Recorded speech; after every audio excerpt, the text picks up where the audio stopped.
Hi everyone, this is Fahad Mirza and I welcome you to the channel. In a very refreshing development, OpenAI has just open sourced this new CLI tool called as Codex. Codex is for developers who like to develop, debug, and improve and optimize their code in command line interface environment. And at the same time, if these developers want to have a ChatGPT level reasoning plus the power of to actually run the code, manipulate file, iterate, and do all the development work within their own terminal with the help of version control, Codex is the go-to tool as per OpenAI.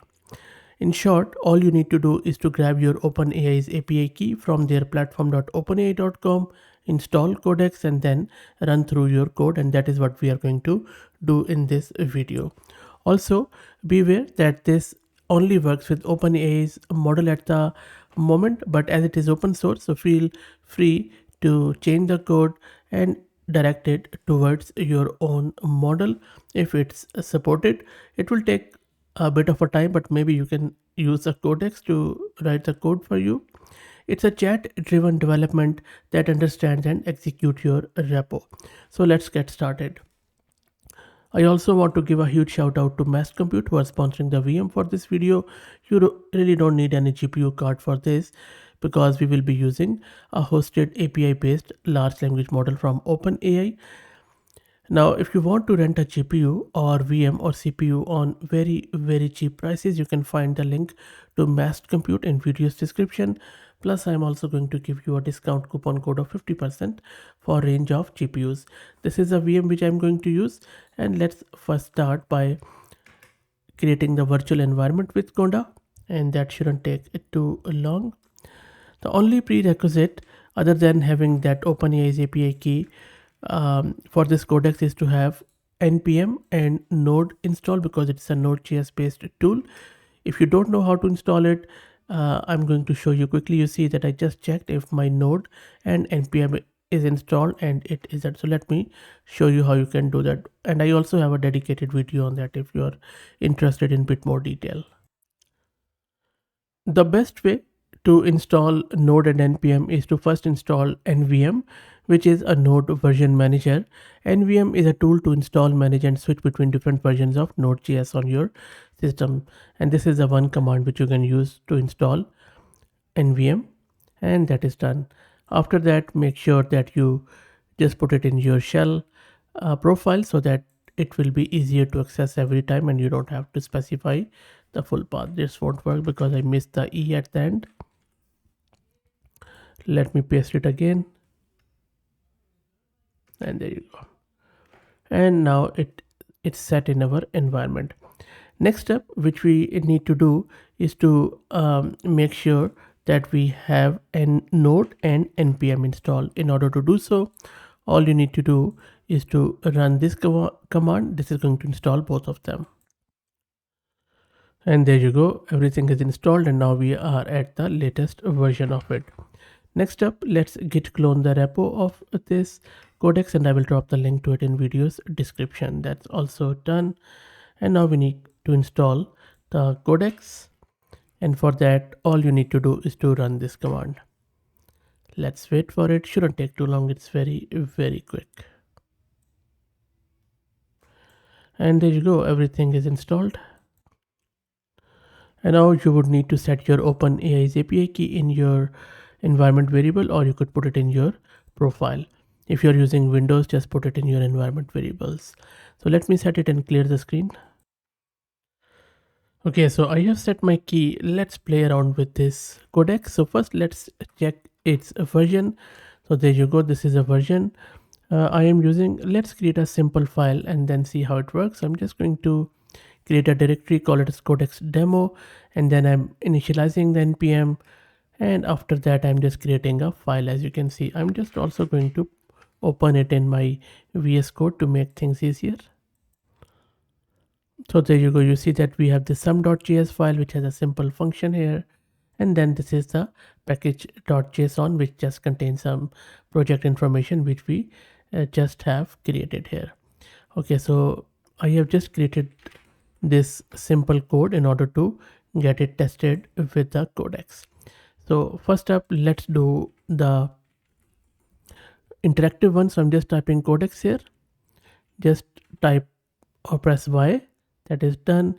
And now it is asking me to talk with it. So I'm just going to say maybe explain some.js.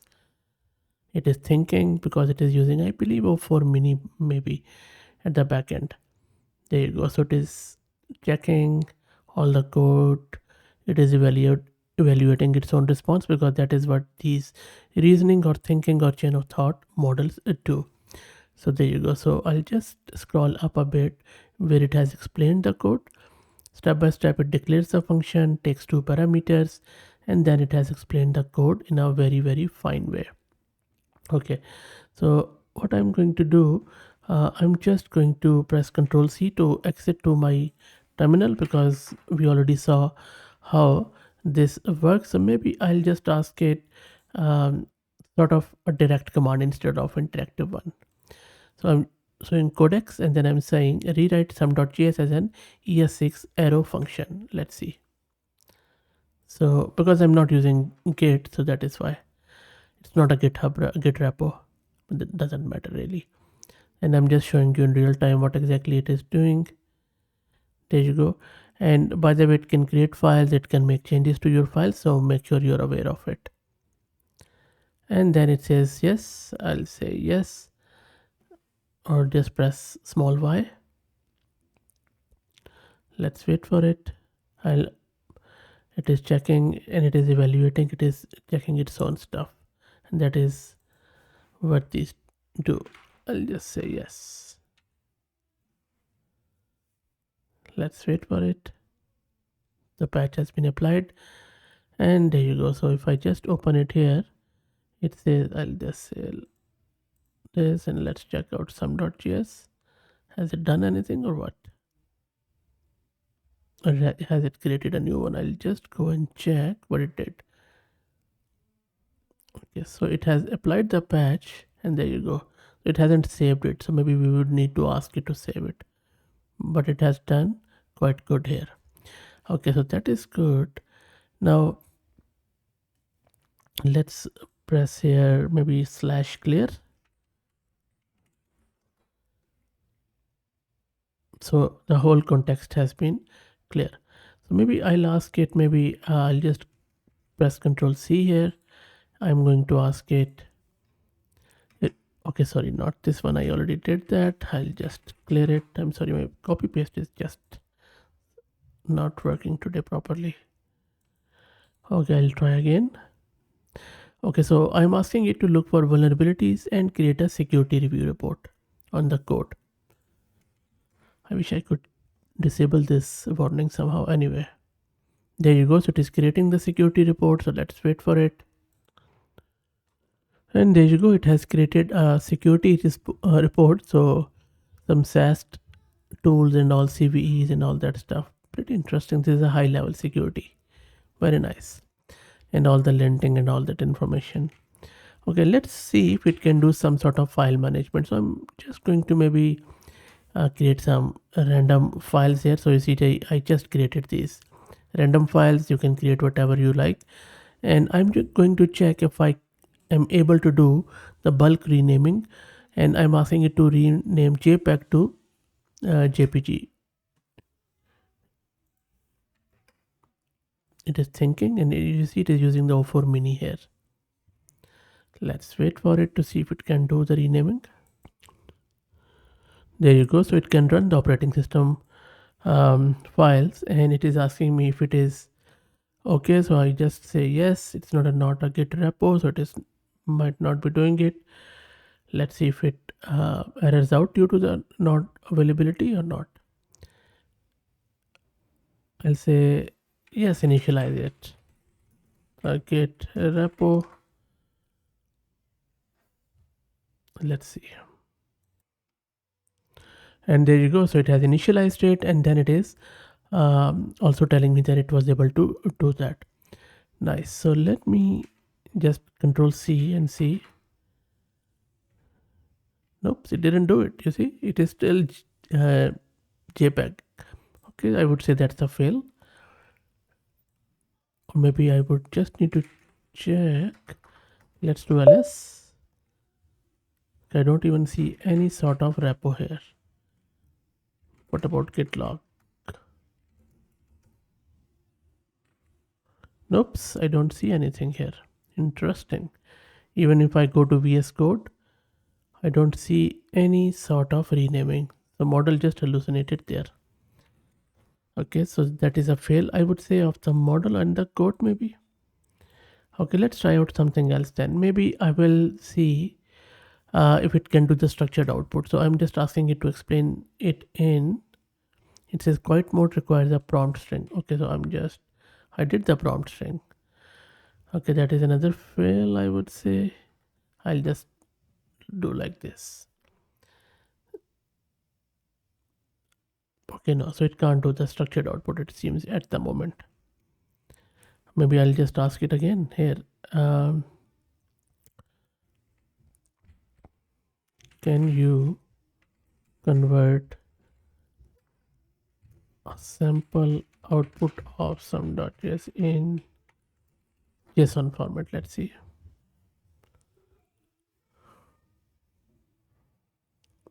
There you go. It is using set command grep.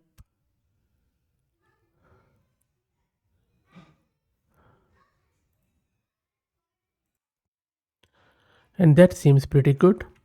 Okay, so that is good. Let's try to create a full-blown application, maybe a HTML one. So I'm just going to create a new directory. I just wanted to make sure that it is a self-contained one. So I just created this directory called as bouncing a ball, and all I want to do is to create a self-sustained HTML based application, maybe with CSS and JavaScript. So I am just asking it that, okay, approval mode is full, don't ask me again and again, and create a full standalone self-contained HTML5 application that displays a beautiful world-class bouncing ball animation. The animation should be colorful and all that stuff. Okay, so let's see what it does. I'll just say go for it. Let's see what it generates, and then we will open it in the browser. And while it creates it, let me also introduce you to the sponsors of the video, who are Camel AI. Camel is an open source community focused on building multi-agent infrastructures for finding the scaling laws with applications in data generation, task automation, and world simulation. And I will also drop the link to their website in video's description. Okay, so there you go. So it says that it has created this self-contained index.html with smooth and colorful bouncing ball animation. So this is where it has created. Let me open it in the browser. Wow, looks really good. There you go, bounce, and it is really good. So is it interactive? No, it is rolling down. Yes, it comes back. How cool is that? Really, really good. And you see that just within seconds it has created this, and I think it is going to go. Maybe we can ask the codex to change it. So I'll just close it from here, go back to my terminal and say looks cool, but now change it so that we have multiple balls and bouncing in a random way, and then press enter. Let's see what it generates. There you go. Within 30-40 seconds it has created another one. Now 20 balls. Let's open this again. Wow, this is crazy. They're overlapping, which is good. We can of course change the prompt and use it, but they are bouncing nicely. Okay, let's close it, and finally I'll just ask you to make it interactive. Make it interactive so that when I click on a ball, it goes up and bounces